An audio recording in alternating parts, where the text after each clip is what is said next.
A festa halo destruição ba fos marca fora clio a moto carrehundu resin nebe prende husi empresa listen. Fos quantidade de bot nebe outra inspeção prende e atinan koduk. E a terça na autoridade de inspeção no fiscalização da atividade econômica, sanitária e não alimentar a FAS, ali husi equipa de inspeção halo destruição ba fos a moto saco rihundu atostolo. Tamba fos nela merece ona to consumo. Fos marca fura clio nebe autoridade de inspeção prende e atina rihunru resenen husi empresa lisun. Tamba deteta e a condição at no estragado. Diretora operacional FAS Edônia Santos Pacheco explica que o processo de destruição nessa continuação ação na BHU ona yatina rihunru nacional onde assegura a saúde pública no protege consumidor sira husi produto na beli ona prazo ka estraga ona. Hoje atividade na bema halo destruição de produtos apreendidos na bema halo apreensão e 2025 nia.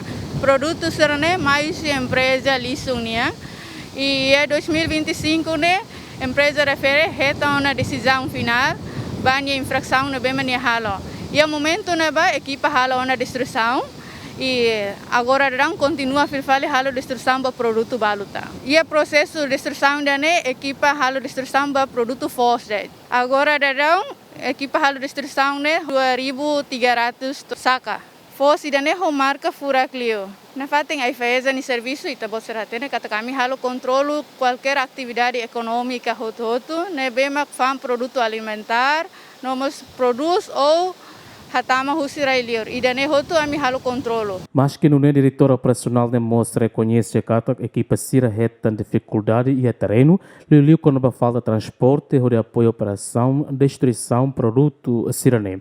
Durante processo da né também me enfrenta dificuldade ami maka transporte tama agora dadang ami hetang apoio husi selen ba a selen nomos autoridade município dele sirama for transporte hode apoio a minha atividade dane. Antes na festa halo inspeção e a empresa lisun hode recolha força motok saco rihun sanul recensia husi número ne equipa operacional FAS halona destruição basaco rihun sanul resin rua atus nen limanolo.